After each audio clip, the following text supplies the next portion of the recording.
If you have an interest in horses and love learning more about horses, the horse industry, teaching, or even managing your own horse business, then you're in the right place.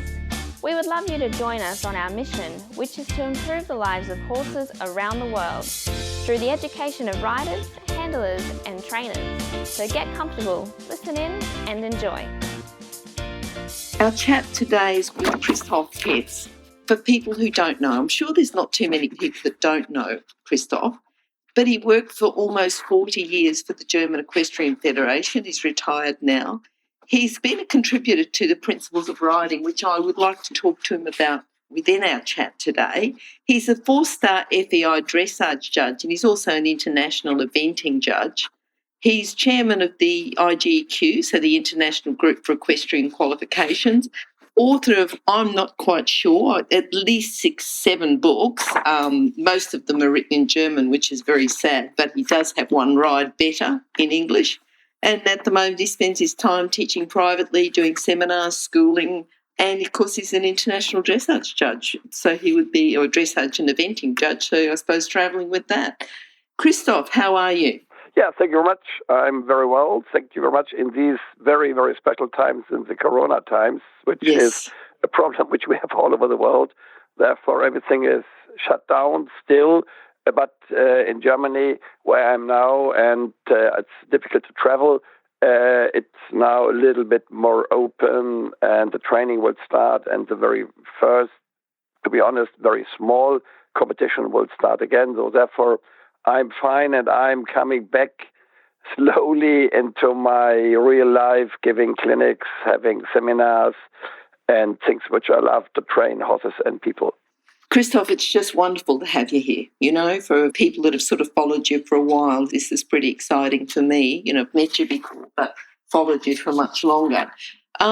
Christoph, before we even get started, your favourite quote, and this helps our listeners, you know, if they don't know you, just to get a little bit of an idea of you behind your public persona, I suppose. You know, if you've got a favourite quote, something that you say again and again and again. So you might say to particularly teaching or training, or something you say to yourself. Yeah, I always say, what is the philosophy behind everything? What is the red line? What is the headline? Yeah, and I think for me very important is, and this is the older I am, the more I'm teaching, I see it more and more that we have to give our riders, because we have to see from which background these people are coming. They are not coming in my part of the world, but I'm traveling a lot. And 4 years ago, I've been 2 times in Australia, which I love very much. I was there 9 times in total. And but we have in our region here very many people, when they start to ride, and when they ride as well, they are looking very much from the internet computer points of view, and they don't have a good feeling for horses. And when I teach, and that's my quote, my red line, that's my philosophy, I want to give the riders, my students, and all the people, my spectators, when I have bigger seminars, I want to give them a feeling for a horse. I want to explain them the body language of the horse, because I think in our generation it's very important that we understand the interior, the heart, the brain of a horse, and because we have to understand that the horse is a flight animal. Mm-hmm. We have to understand that the horse is a herd animal, and all these instincts which horses have, we have to understand when we are together with horses, when we train horses, when we ride horses in all disciplines, on all levels, with all different motivations. One wants to go to the Olympics, another just want to hack cross country. But we have to understand our horse, and when we are able to understand our horse, we are able to love our horses. And without love, nothing will work. So therefore, I think this is for me much more important than to train special skills, which I have to do as well, to be honest. And this is, at the end of the day, maybe the main part to train these kind of skills to the scale of training. But I think it's very important to understand the horse. And each horse is very special, very unique. And to understand that this is, for me, the red line, and this is what I want to teach. And this is, for me, the spirit when I'm doing it. And to be honest, the older I am, the more I look into this direction and help the riders to understand their horses, and always to understand if something is not working in the way they maybe want to school their horses, that they, before they start to react, they first to think, what can I do from the rider's point of view better before I now use my leg or my reins or this and this and this. No, I have to understand that the horse in a special way is a mirror of myself. And therefore I have first to look into the mirror and looking and seeing myself. And then I think, okay, I did this not good, or I did this not good, or my horse didn't understand me, the communication was not good. And then I can make the decision how I can explain the horse to jump this fence or to jump the ditch or to do this movement or this exercise and so on. And this is for me very important, the understanding of the horse and the love between the rider and the horse, because no horse in the world is born so that someone is sitting in the saddle. So therefore we have always to have the feeling I am a guest in the saddle, like a guest in a sitting room when I'm coming and have an invitation by you, for instance. I'm still a guest, and then therefore I have to accept your rules and have to be a little bit careful when I'm in your house. It's another situation as I'm in my own house. And this, we have to understand that we are guests when we are on the horseback in the saddle. And this is, for me, very important to have an understanding into this direction. And then I think at the end of the day, when we have this understanding, we will get a better harmony between our horse and us, or us and our horse. And this is, for me, the main point. And this is, if you would say it, not with one sentence or one word, but this is the red line, the philosophy which I have in mind when I'm training on all different levels, in all countries, in all different directions. So when you're training, and I understand, you're developing the love, you want the harmony with the horse. When you're teaching riders, and I'm thinking about riders when they very first start riding, do you think people have that in the early stages, or is this developing over time? Yeah, I think so. It is something you have, from the trainer's point of view, always in your mind, because that's a permanent process. It's not something you did it and then it is in the mind, in the heart, in the brain of the riders. No, it is something, and I think very important is the way how you teach, because you are an example for your rider as well. And if you teach in a nice, harmonious, fair, horse-friendly way, then that's the best chance for you that the rider will do it in a similar way. And therefore, you, from the teacher's point of view, you have to get an harmony for between you and the horse, which you are teaching, and you and the rider, who you are teaching. And therefore, this is very important, that all three, horse, rider, teacher, are in a harmony. And you have to talk with the rider, and very important with the horse as well, in a friendly way. The horse will not understand the language. Not if I talk in German, the horse, an Australian horse, the horse will understand me or not understand me. And if I talk in English, it will understand me or not understand me. But the horse will understand my voice. It is loud or not so loud, and all my the music. The horse will understand how I use my tongue, and it is the same thing with the rider as well. When I talk with the rider, I have to do it in a not aggressive way, so that the rider will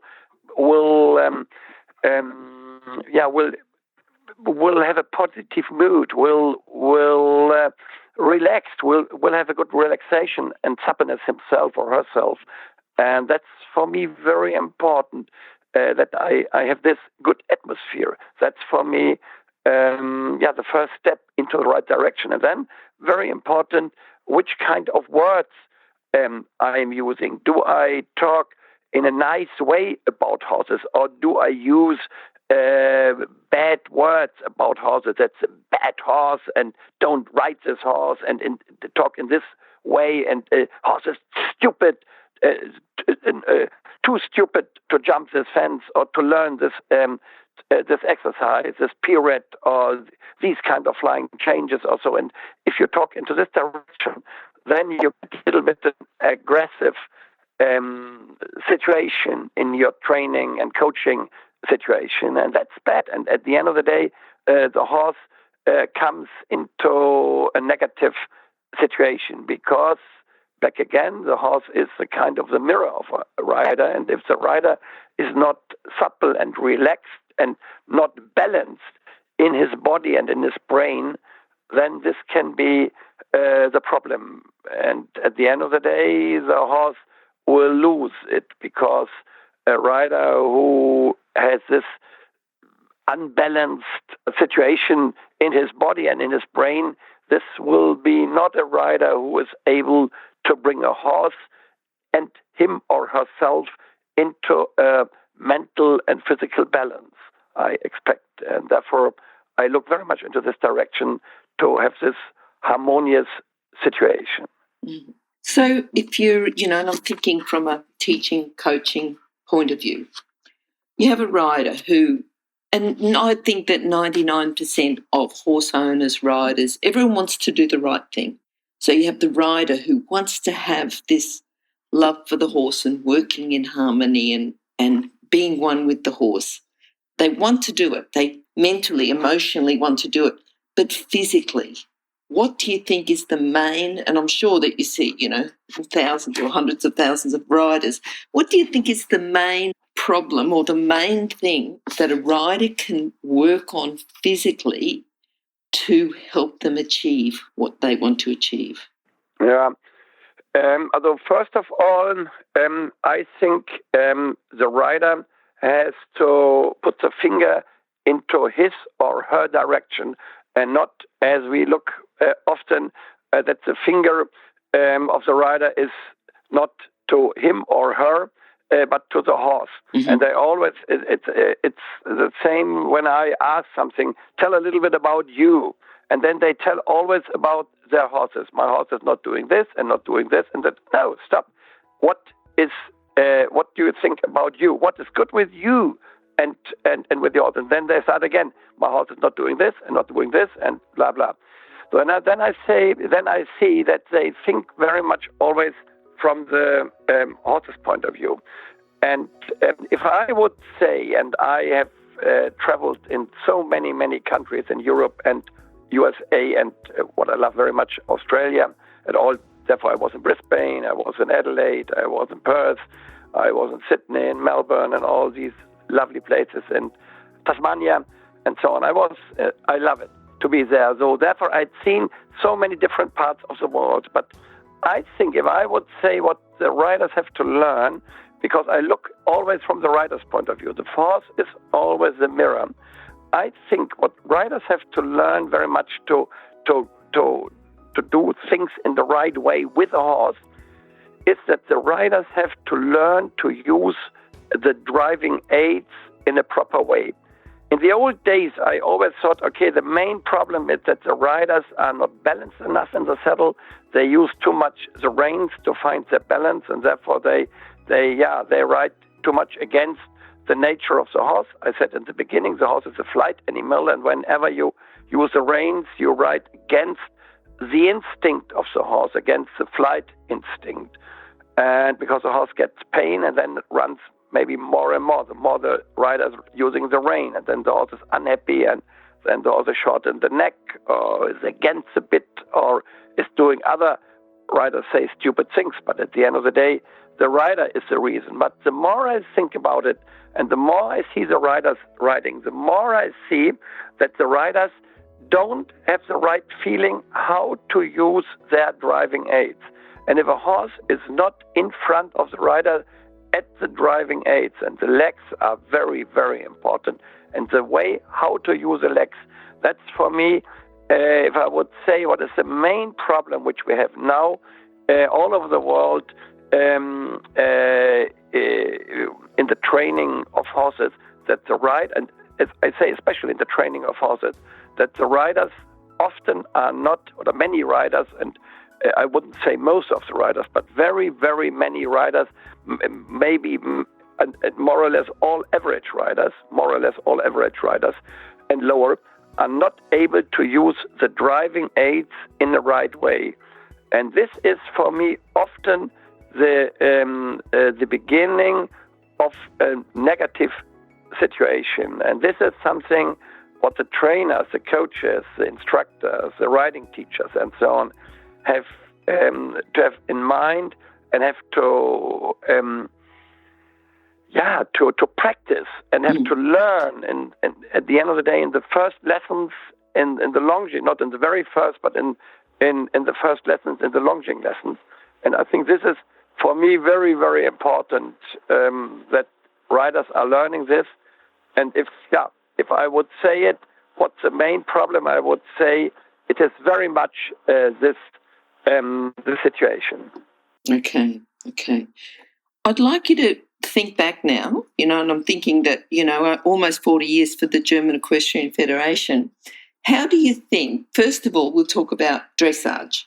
How do you think the sport of dressage has evolved over the last 40 years? What do you think it was like 40 years ago compared to now? And, just tell us a little bit about that, about the involvement of dressage. Yeah, very good. I love this question, because I think many people think, okay, the horses are, they always say the horses are much better since the last 40 years, but the riding is not better. And I don't say this.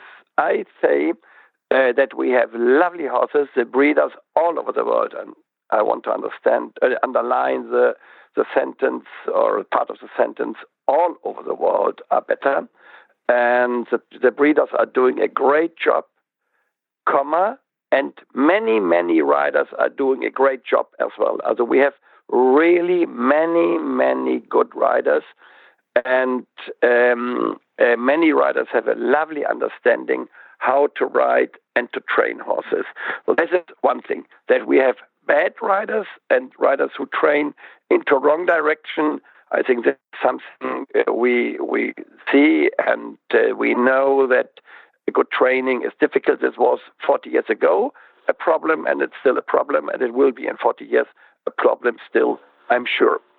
So, because I think one of the most difficult disciplines in the world is having a sport with another animal. And it's difficult to have sport with other humans. But with an animal, it's very, very special.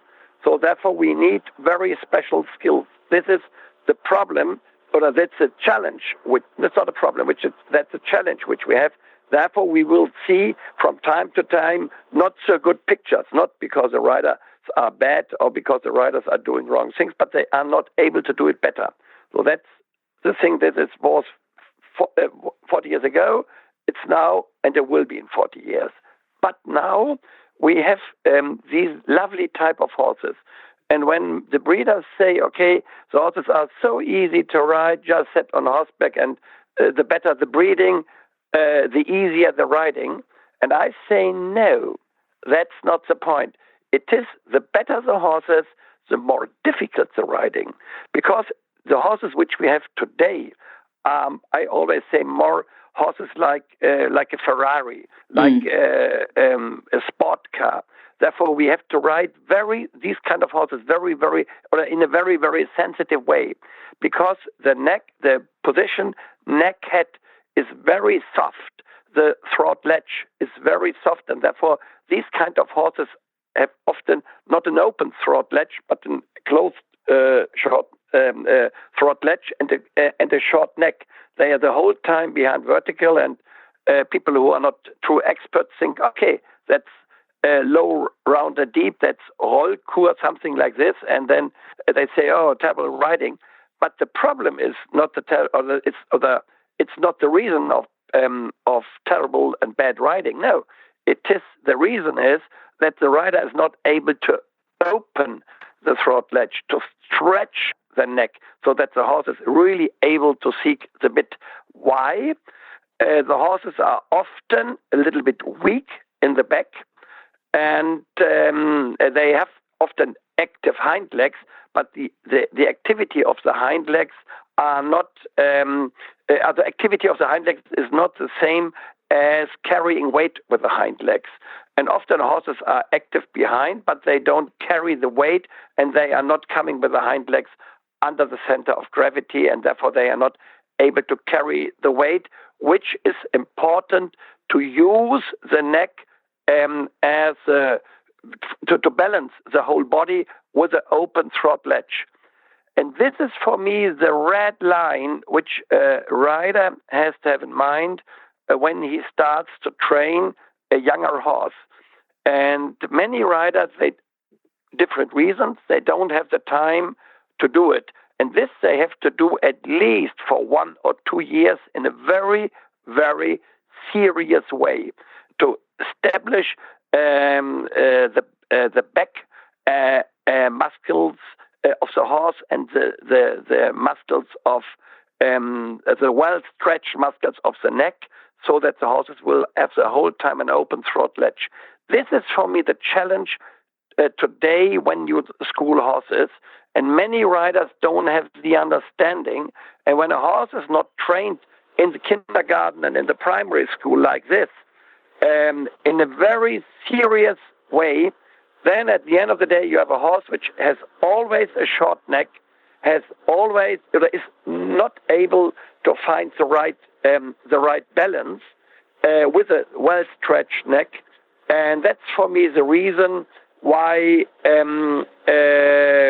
many people, trainers and riders have today problems with the horses which are, from the breeding's point of view, have a much, much higher level as we had 40 years ago. 40 years ago, the horses had a very difficult neck-head connection. And often the main problem was to be able to ride a horse in a way around, because the horses were very much against the bit, very strong. They didn't have these lovely swinging, expressive or impressive movements, the long movement of suspension, because they were the whole time working against the rider's bits, because they have not the possibility to be really in a positive way round, swinging over the back, which is now, if you do it in the right way, much easier with the horses, because they have much more elasticity in their movements and have more skills to jump lovely with good reactions, being careful and being able to do it in a nice style over fences. And this is what I love to see now, that the horses are, from this point of view, better. But the sensitivity of the riders is, from my point of view, the most important challenge now, and the gymnastic process, the training to the scale of training in the beginning, that's a key point.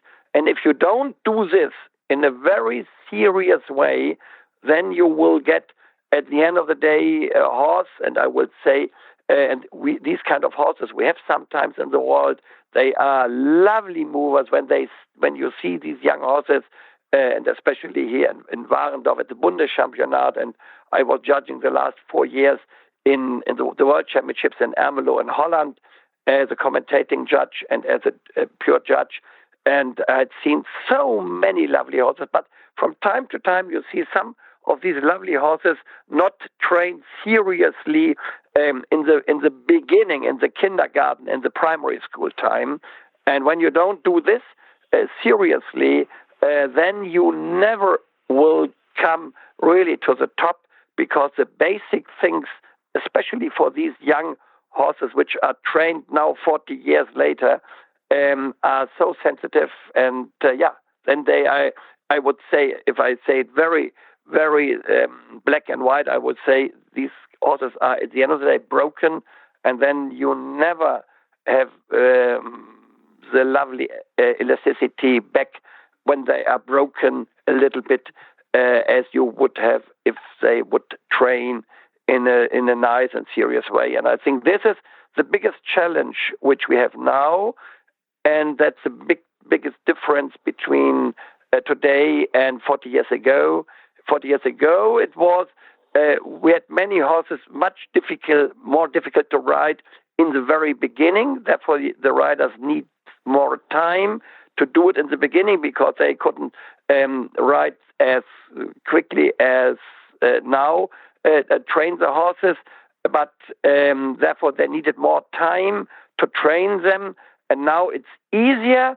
And I would say the riders should take nearly the same time in the beginning as 40 years ago to have the horses, or then they are able to be able to produce the total talent of the horse, which the horses got by Godfather when they are born, and to bring the best out of it when they train in the beginning in a better way. Okay.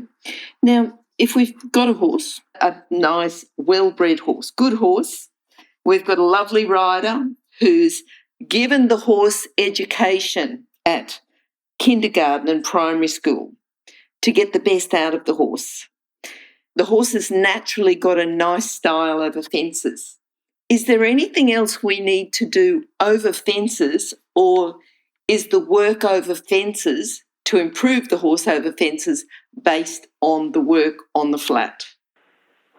For me, I would say that every rider has to have in mind, and I had a couple of years ago in Germany a lot of seminars, and the title was Grand Prix is basic. And I think that's a little bit what we have in mind, that many riders think, okay, basic, the kindergarten and primary school is or has been finished, so now we can start with the real training. And I think at the end of the day, the basic skills are most important. And when we have problems with our horses, 99% of these kind of problems are problems which we can fix when we fix skills which are not properly trained on the basics. So therefore, I think that's for me the main point when I train, when I school, when I teach, when I explain, that riders have to look into this direction. I think this is for me very important. This is for me, and I hope I did understand the question in the right way. Yes. And this is for me very important in all disciplines and on all levels. Mm-hmm. That's important. That's not something only the very best riders in the world have to have in mind, because they think into this direction. And but all riders, the average rider and the riders who just go hacking, they have to do it in a similar way. They have to have an understanding looking from this point of view. I think that's for me something we have to have in mind when we school our horses. During the whole process, I would say. Yeah. Is it the answer of your question? I think the answer very early, you said Grand Prix is basic, and that, yes, I think has answered the question. So I think very well. Yeah.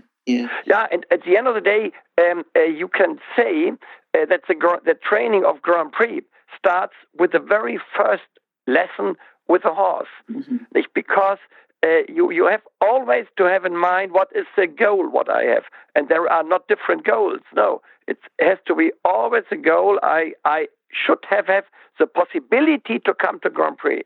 In show jumping or in eventing, highest level, or in dressage as well. I think this is therefore that for all these Olympic equestrian disciplines, and I'm sure carriage driving and the other disciplines as well, but the Olympic disciplines I know very well, and I think that's a very important point, that you have this in mind, that you start from the very beginning with a focus and the goal into this direction. And this is very important, that you don't say, okay, the very first years it's not a problem, I can do this and this and this a little bit, and I play a little bit, but you have always to have in mind some skills. Horse has to be in front of the driving aids. I have to be careful with my reins. I have to use my body language to turn. Things like this are very, very important, and I have to teach this from the very beginning, and I have to have this in mind from the very, very first minute when I start the training of a horse.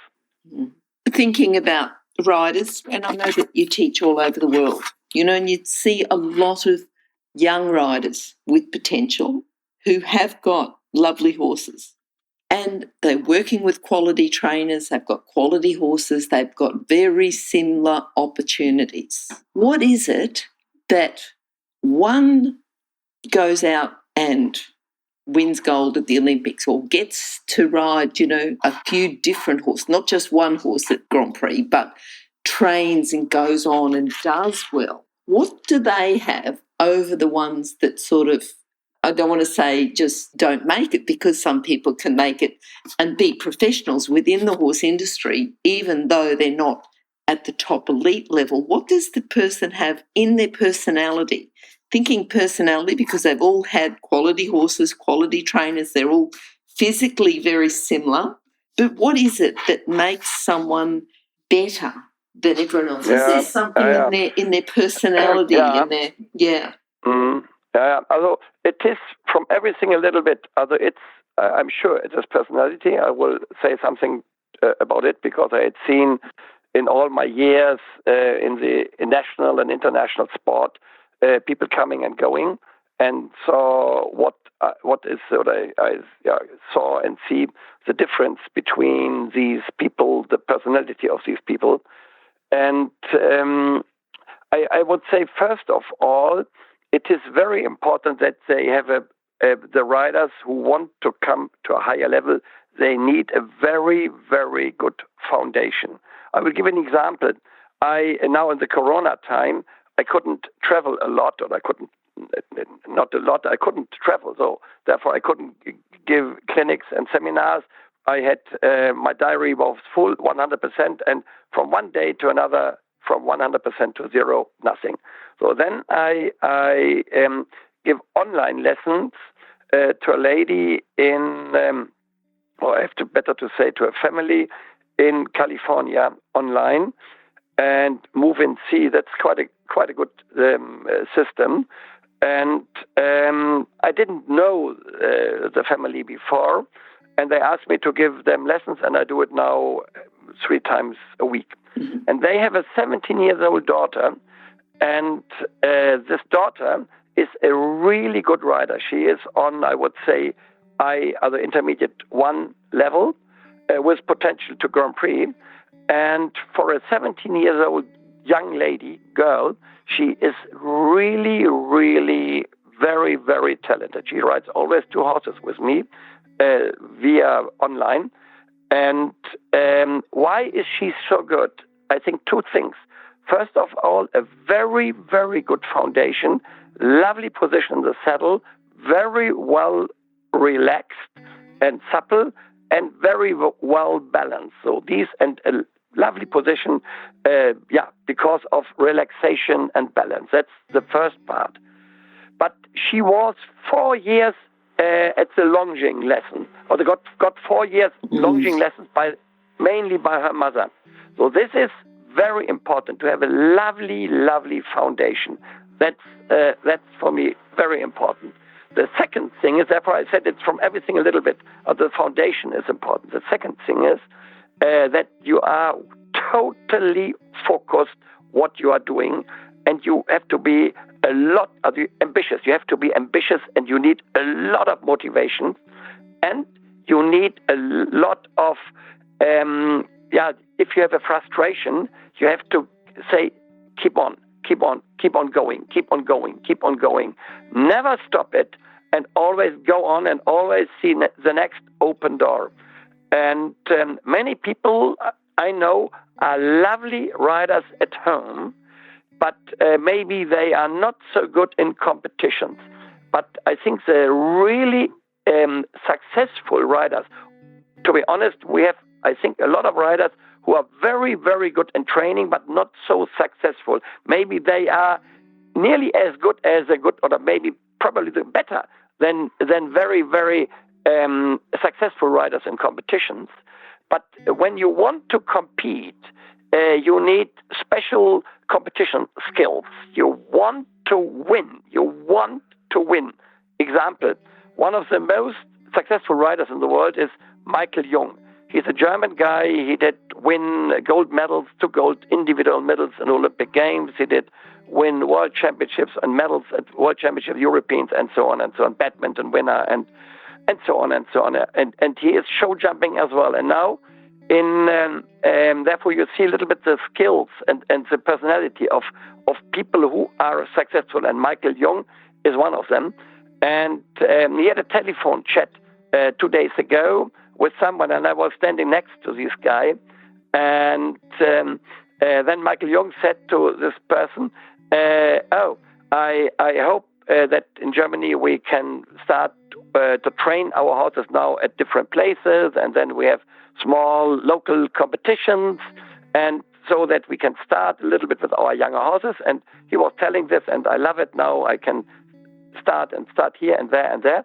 And then now the second part of the sentence is important. And then when the true sport starts again, maybe end of this year or beginning next year, then I can win again. You need a winning mentality, and not just, I'm happy when I have a clear round about 1.50 meters. No, winning mentality is much more than having a nice, harmonious, clear round. And this is, I think, the difference between the real world-class riders. They have a winning mentality.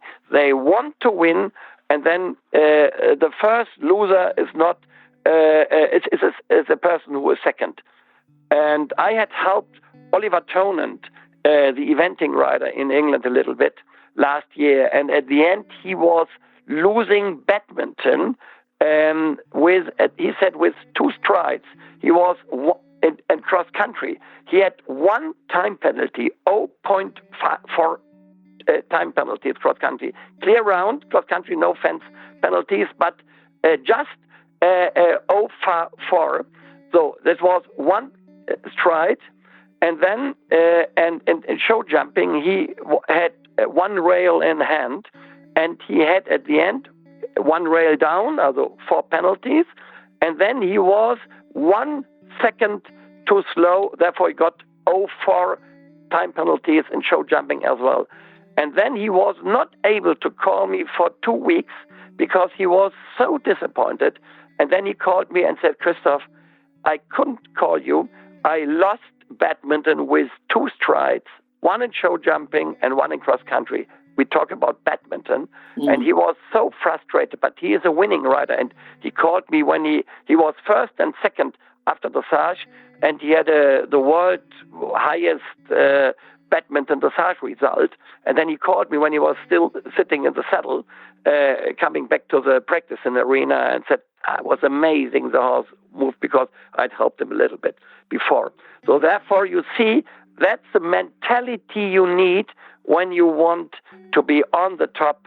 And you have to be a little bit a kind of a winning machine. I think this is very important. And if we look to Andrew Hoy and to look, I think in the old days, to Mark Todd, and when you look to Ludger Beerbaum or Isabel Wert, all these riders, or Lee Pearson, for instance.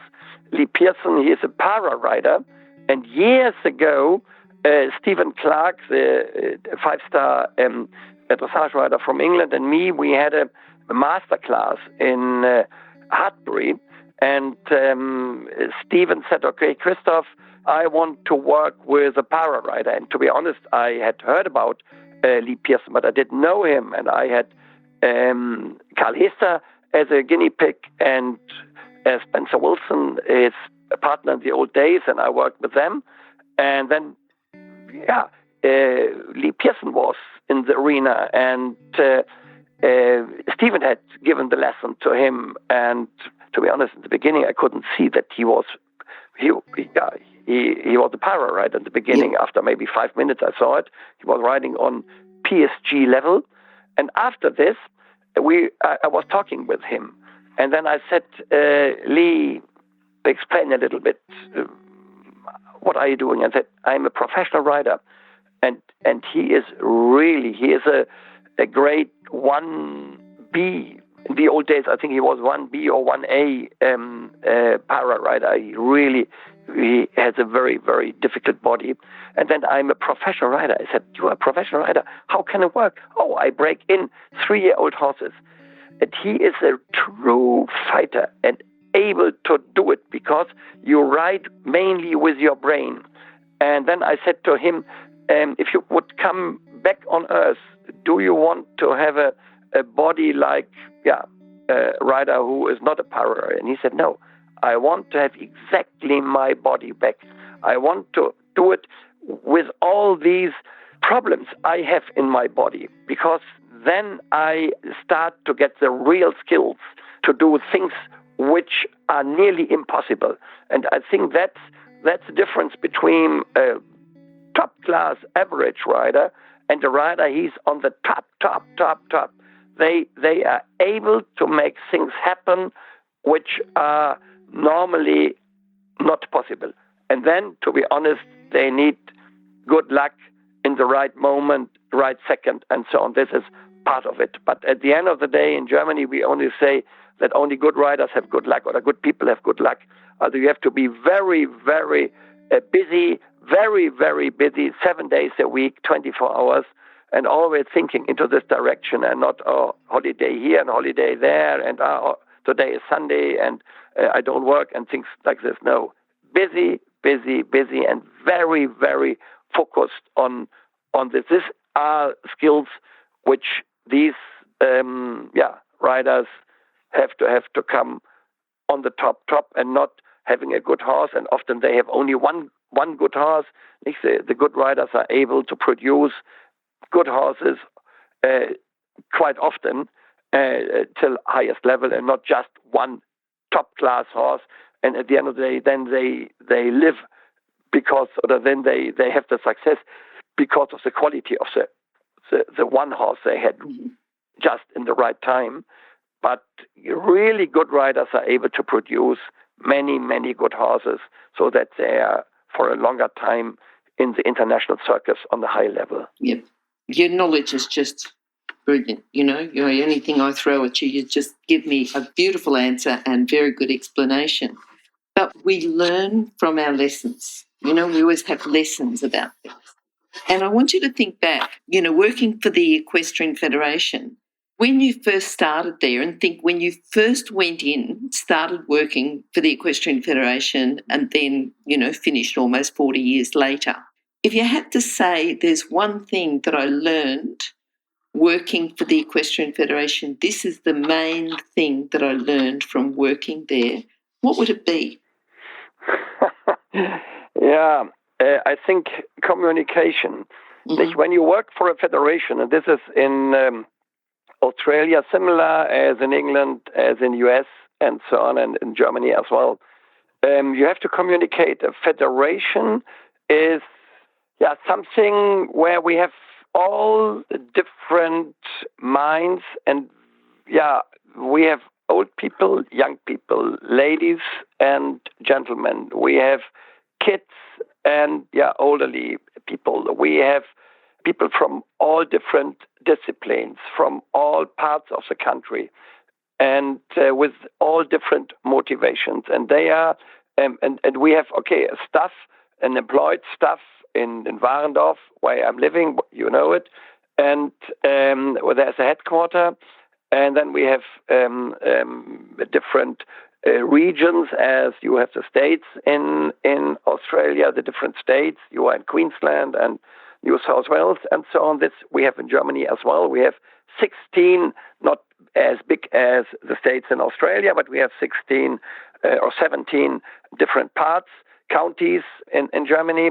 And in these counties, these parts of Germany, we have employed people as well. They have their own associations, but they are very close connected with the German Federation, with the headquarter in Warendorf.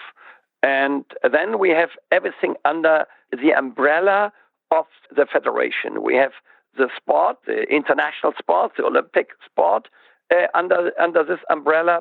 And we have, on the other hand, all rural and all average riders who just want to leisure, pleasure riders. Mm-hmm. And then we have the whole breeding part, from the smallest pony till the biggest cold blood horses. All these people are as employed, working for the Federation, maybe totally 200 people, 250 people, or 300 around, plus minus. And then we have a lot of volunteers working for the Federation. Very, very many. We have around 7,000 pony clubs, and all these pony clubs have their volunteers in the board. They have boards and they have volunteers. And all these people are they all together are the Federation. And for me, what I did learn in the beginning when I came 40 years ago, and it's a little bit more now than 40 years, when I went there, I thought, okay, it's very good that I'm there, because now I can change the world. And then I had to learn, it was a big lecture for me, that I'm, as a person, just a very, very small part of it. And the most important part is to bring behind your opinion a group of people who agree and say, that's the right way to work into this direction or to walk into this direction. And this is sometimes a big challenge, to get the majority for special things you have in mind. And this was difficult. This was a challenge. I loved this very often to do it, but it was, at the end of the day, not my favorite thing, because I love people who always say, yes, that's the way, and we walk together, then I love it. I was not so very good with people who always saw the negative things and always saw the problems coming and the things which will happen in the negative way. And in these situations, I was not so very good to handle this. And I was, when I think about my time, I often had my own opinion, and I was not so good to stay for an opinion which was not my opinion. Now, when you are a good employed person for a federation, you have to stay behind things which are majority wants.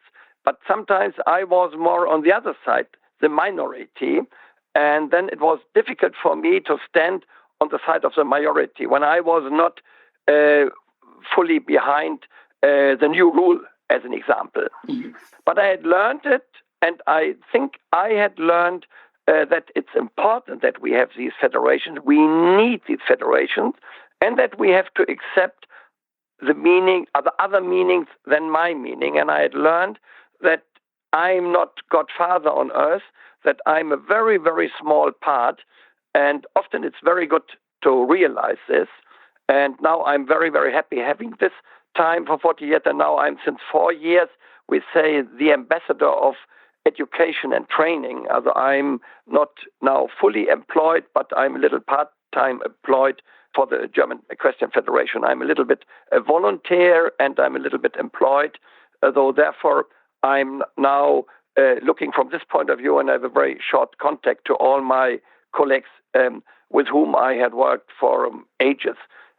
Still, I have a very, very good contact to the volunteers and to the employed people, but often it was a lecture for me. And to be honest, I think 40 years ago, I had changed a little bit my personality because of my experience I had made mainly in the process of getting opinions and listening to different opinions and understanding that other people often have better opinions than my own opinion. Although this was often a lecture for me, and I'm very, very happy having the chance to stay for such a long time in a federation, in this case, the German Federation. And I have learned it was a lecture for me, I have to say. Christoph, I really appreciate the time that you're putting in. I do have another couple of quick questions and, hopefully that's okay. Yes.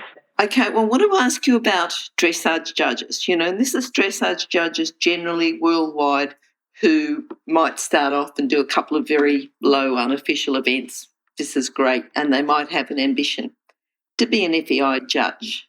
Now, money aside, because we all have those problems, what's their biggest challenge when they start off judging, and they might have ridden some dressage, say they've been a competitor, they start judging and they have the ambition to be an FEI judge. What sort of challenges are they going to get that they will face? Yeah, but I know a lot of Australian judges, and I like them very much. They had often worked together, for instance, with Mary Seyfried, and we had seminars together, I know, a couple of years ago in Adelaide for the eventing judges, and I judged pure dressage in Australia and Sydney, and so on. And I think, first of all, you need the experience in the saddle. That's the very first thing. You need the atmosphere in competitions, and the more you have had these feeling how it is, the more you will understand the feeling the riders will have, who you will judge later on, looking from the FEI judges table when you are sitting around the dressage arena.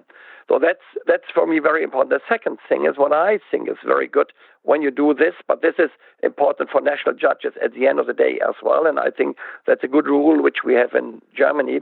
I think it's very, very good when you have, first of all, very, very good skills in the saddle, but on the other hand, that you are a trainer and or a coach.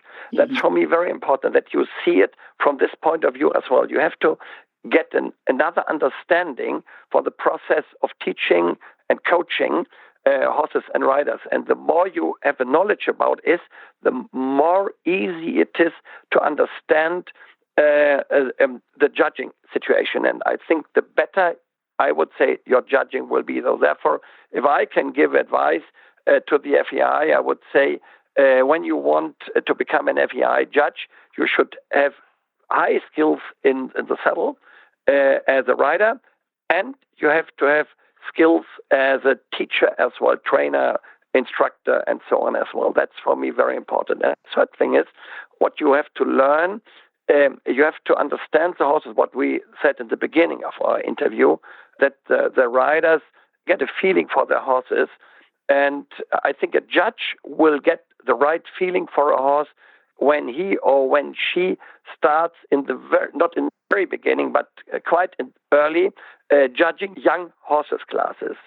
In the FEI, you can come, as I know, I'm not quite sure that the rule is still the same, but in the beginning, to be honest, it was always you could judge Olympic Games without having the qualification equation judging young horses classes. And I think it should be a little bit the other way around.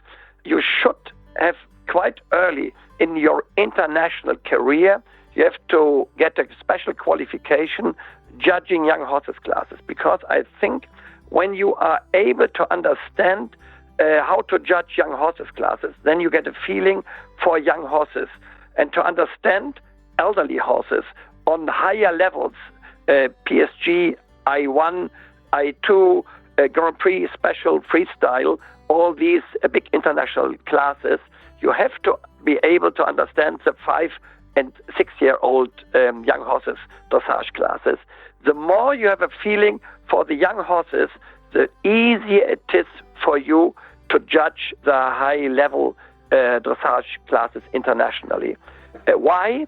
Because on the younger, on the 5- and 6-year-old horses, young horses classes, the judges are sitting together. They communicate, and I think the communication during a test between the judges and giving then at the end 5 marks for trot, walk, canter, then submission and rideability of the horse, and then a kind of a general impression and the prospect of the horse. When you judge with these 5 marks together with 2 or 3 other judges, this is for me the best way of learning how to judge and getting the right feeling for horses. And this is for me a very, very good foundation to judge later on in your judge's box alone, giving maybe 35 marks for Grand Prix and judging freestyles and so on, paperless and all these things which we have now in the times of the computer, which helps a lot. But at the end of the day, we need judges who are really experts in the saddle, or have been experts, or are still experts in the saddle, expert in teaching, and then, from my point of view, then they have the right skills to be a good judge. So therefore, the more knowledge you have about this, the better your judging will be. That's my experience, which I had now since plus minus 30 years. All right. Now, I just briefly would like to touch on your books. You contributed to the Principles of Riding, and you've written several other books, and more in German than English, which is a shame because we enjoy it in English. Okay. Do you have any other books that you're working on at the moment, or tell us a little bit about the books that you've written, why, what the story is? Yeah. I had written 3 books. You had said in the beginning 6 or 7. No, I think I'd written 3, but I had written a lot of articles, and I'm still writing articles mainly in the German language. And one book is really in Trafalgar in the US, published in English. And all my 3 books are published in the Polish language, and one book is published in Dutch language. So, but in the German language, it's a shame. And I think every author has his own ideas what to do. And someone had asked me, what is a motivation for me to write books or to write articles? And maybe I will write if I have a little bit more time and not so much training around, traveling around, giving clinics and train horses and riders and coach. I will start again to write books. But all people have their own ways to start with books and articles. And I like very much, because I like humans and I like horses in a similar way, I always like to write articles and books, and my 3 books are written into this, or published into this direction. I always get questions from different riders who ask me, because they have challenges with their horses, or they have challenges themselves. Oh, I'm not able, or my horse is running away, or my horse is not learning the flying change, or my horse is too fast in the pirouette, or my horse doesn't jump ditches, or something like this. And then I try to give answers to this, and then I always explain the background, the theoretic background, and I explain the nature of the horse. I try to paint a bigger picture about it. I explain a little bit what they should do, maybe different ways. There's not only one way. Often are different ways, and I said, try this, and if this works, fine. If this is not working, then use this way. This I explain a little bit into this direction, and then I explain always the background. Why is the horse not jumping a ditch? Or why is the horse not learning the flying change? What do you have to do before you start train the horse again with the flying changes, to make the hind legs quicker, to ride a lot of transitions between canter and trot, and later on canter and walk, and then simple changes of leg. And things like this I explain a little bit. And is it so that the horse is straight on both hands? And I look very much always from the scale of training, and I explain always the background and the theoretic part which is behind all these different problems. And this is a little bit the way I had written my 3 books, and this will be, I think, the way if I will publish maybe in 1 or 2 years another book. And that's what I like very much, to help the rider who is asking, and not to write a book just about the theory about this or this or this, what most of the people are doing. And I love it to read these kind of books, but I like more to look from the rider's point of view, who has a problem, and to help this rider to fix this problem in a serious way, not just explaining a trick, do this and this like a trick. That's not working. I explain, the background of what he or she has to do. Okay, yeah. Christoph, if I said, just about your philosophy, I mean, you've given us a really strong philosophy right through, but if you're going to give a message to our listeners, in a couple of sentences, just something for them to take away and to learn from, what would you say to them?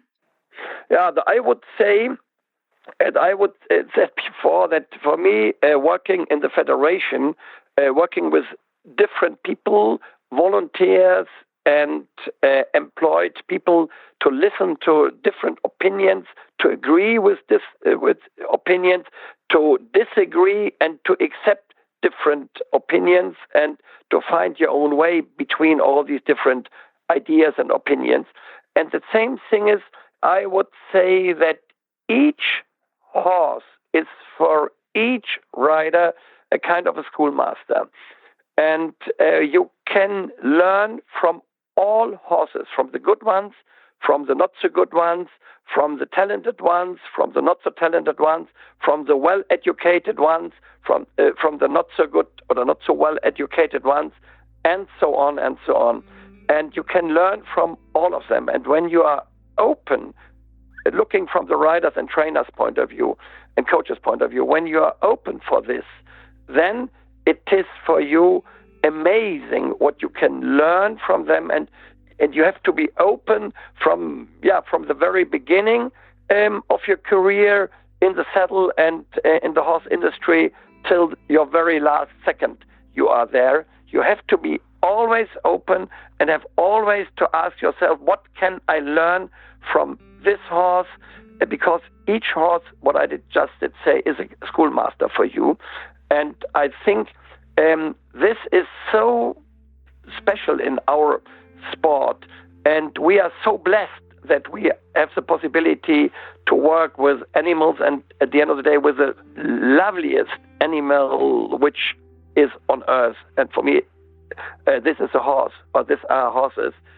And therefore I love it to work with all kinds of horses, big ones, small ones, lazy ones, over-motivated ones, thoroughbreds, and so on and so on. And this is, for me, the spirit to find for each horse the special key. And the same thing looking from the trainers and coaches' point of view, to find the special key for when you train the rider as well. All riders have their own personality, and to find the right key so that you are able to communicate with him or with her.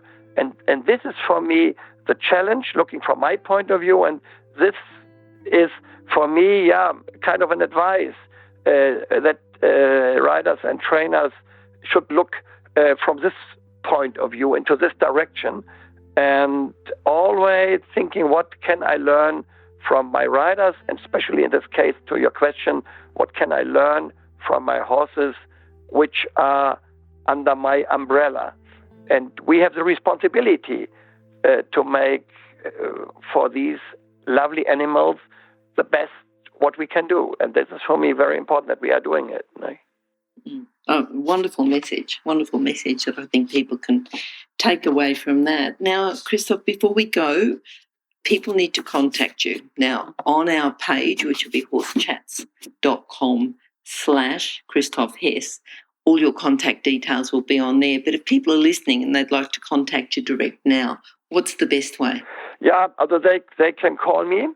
I'm totally open. You have my phone number. This is my home number, but I'm quite often not at home, so therefore they can call me on my cell phone or my mobile. I'm easy to get via WhatsApp, text message, or Messenger, Facebook Messenger. That's possible as well. Or they can write me an email. And I love it to communicate with them, also verbal communication. I can speak WhatsApp something, a verbal message. I can write a message, or they can, then we make a time, which is good for Australia, East Coast, West Coast, so that we make it as we do it. We are doing it now, 8 o'clock my time. And that's possible for me, and when I know it, then I said, okay, it's better landline, or Skype is possible as well, or my cell phone. Although whenever someone wants to come into contact with me, I'm totally open, and email is possible as well. ch@Christoph-Hess.info.